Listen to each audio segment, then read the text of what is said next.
La fillette tendit la main et attrapa la cuisse de sa sœur. Lorsque leurs parents ne regardaient Annie pas, elle tira dessus avec force. Sa sœur qui était malade ne pouvait pas parler.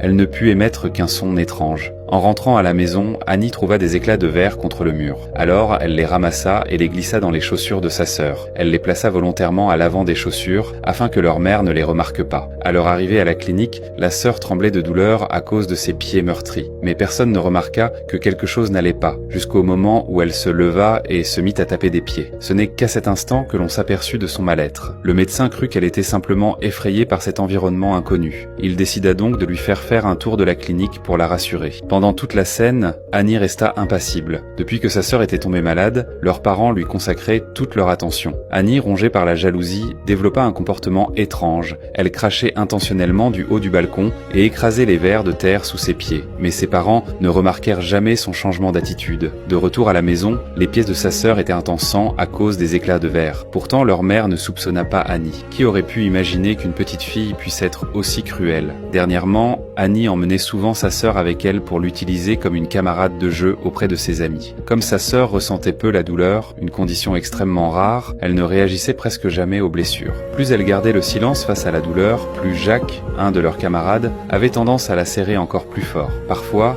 Annie éprouvait du remords, mais elle ne faisait jamais rien pour l'arrêter. Jack partageait ses intérêts, mais il possédait aussi un don particulier, la capacité de déplacer des objets par la pensée. Pendant le déjeuner, Annie raconta cette histoire à ses parents avec enthousiasme, mais sa mère était entièrement absorbée par sa sœur et ne lui répondit que par politesse. Annie, blessée, retourna tristement dans sa chambre. Peu après, sa mère entra. Elle s'excuse d'avoir été trop dure avec elle. Après tout, Annie n'était encore qu'une enfant, mais l'état de sa sœur inquiétait profondément leur mère. Heureusement, Annie était en bonne santé. Cependant, son ami Jack eut moins de chance. Il fut sévèrement réprimandé par sa propre mère, simplement parce qu'il avait osé rire brièvement lors d'une réunion de famille. Pourtant, le garçon n'en sembla pas affecté. Il continua à utiliser son pouvoir de télékinésie, comme si de rien n'était.